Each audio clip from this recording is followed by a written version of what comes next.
எப்படியாச்சு நிலாவோட மனசில் இடம் பிடிச்சி நிலா டிவோர்ஸ் கேட்கறதுக்கு முன்னாடி டிவோர்ஸ் கேட்டாங்க, டிவோர்ஸ் கொடுக்கறதுக்கு முன்னாடி அவங்க கூட வந்து சேர்ந்துடணும், அவங்களே வந்து நம்மக்கிட்ட வந்து ப்ரப்போஸ் பண்ணி அவங்க கழுத்தில் தாலி கட்ட சொல்லிடணும் அப்படிங்கிறது தான் சோழனோட முடிவாக இருக்குது. அதுக்காக அவர் செய்கிற விஷயங்களும் அதுக்கு அவருடைய சகோதரர்கள் என்னென்ன ஹெல்ப் பண்ணுறாங்கிறது தான் கதையில் வந்து இப்போ போயிட்டுருக்கு. ஸோ இப்போ இதை வச்சு நமக்கு அடுத்து என்ன நடக்கலாம் அப்படின்னு ஒரு வாட் இஃப் ப்ரெடிக்ஷன் ஒரு கற்பனையாக வந்து பார்த்தோம் அப்படின்னு வச்சு பார்த்தீங்கன்னா, ஸோ முதல்ல எடுத்தோன்னா இப்போ சோழன் சேரன் கிட்டக்க திருப்பி சொல்கிற விஷயம் என்னென்னா, அவள் ஒன்றை அண்ணன் கூப்பிடக்கூடாது, அவள் ஒன்றை ரொம்ப மதிக்கிறாள்.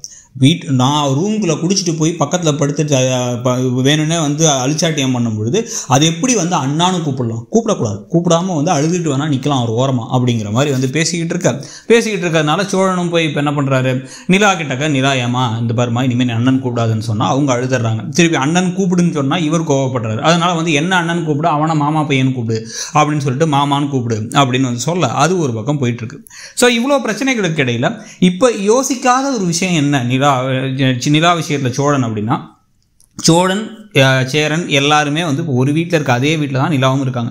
இவங்க வாசலில் நின்று ஏன்னா அவளை வந்து நீ இப்படி கூப்பிட்ற, ஏன்னா அப்படி பண்ணுற, அவள் வந்து ஒன்று அண்ணான்னு கூப்பிட்றனால தான் என்னை மதிக்க மாட்டா அப்படிங்கிற மாதிரி திருப்பி பேசி நான் சொன்னாலும் நீ தப்பாக பேசிடுற, எனக்கு எரிச்சலாக இருக்கா, உன்னை அண்ணான்னு கூப்பிட்டாலே எனக்கு கோபமாக வருது அப்படின்னு வந்து பேசிக்கிட்டு இருக்கும் பொழுது அந்த விஷயத்தை நிலா கேட்டுட்டா என்ன ஆகும்?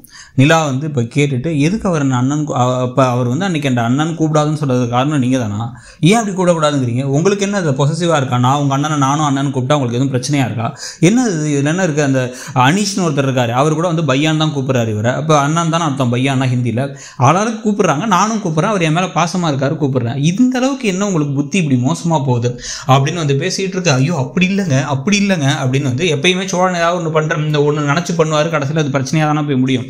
அந்த மாதிரி வந்து முடிஞ்சு இப்போ வந்து நிலா திட்டுற மாதிரி விஷயங்கள்லாம் அமைஞ்சிச்சு அப்படின்னா சோழனுக்கு இன்னமும் பல இடிகளும் அடிகளும் தான் வருது. ஏன்னா இவர் சொன்னாருங்கிறதுக்காக என்கிட்ட வந்து அண்ணான்னு கூடாதுன்னு சொன்னீங்கன்னா என்னன்னா அது எதுக்கு நான் அவர் இப்படி சொல்கிறாரு அப்படின்னா, இன்னமும் வந்து புரியல உனக்கு, அவன் மனசில் வந்து நீ தான் இருக்க அப்படிங்கிறத சேரனா சொல்லிடணும்.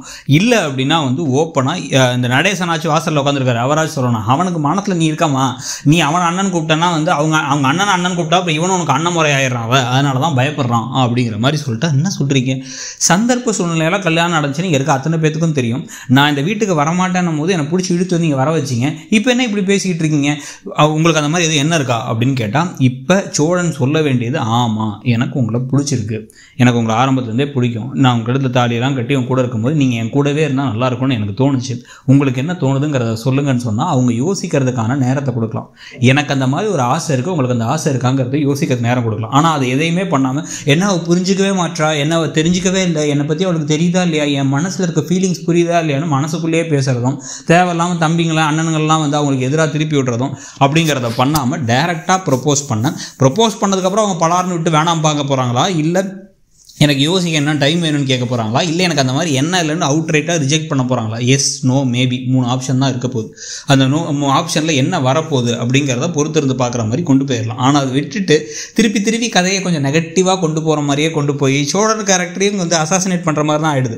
அவருக்கு தான் செஞ்ச தப்புங்கிறதும் புரியல, திருப்பி போயிட்டு வந்து அவர் வந்து எல்லாத்தையும் பிரிச்சிடணும் பண்ணுறது, அண்ணன் கூப்பிடாதங்கிறது, எல்லாத்தையும் வந்து சுயநலமாகவே மட்டுமே யோசிக்கிற ஒரு கதாபாத்திரமாக இருக்கிறது தான் வந்து ரொம்ப எரிச்சலான ஒரு விஷயமா இருக்குது. ஸோ அதை மாற்றுற மாதிரி என்ன அமைய போகுது, என்ன நடக்க போகுது அப்படிங்கிறத பார்க்கலாம். இதுக்கு நடுவில் இந்த ராகவ் கேரக்டர் வந்தாச்சு, வானதி அண்ட் பாண்டியன் கல்யாண ட்ராக் சூடு பிடிக்க ஆரம்பிக்குது, அவங்க வானதியோட அண்ணன் வந்து பிரச்சனை பண்ணுறாருன்ட்டு.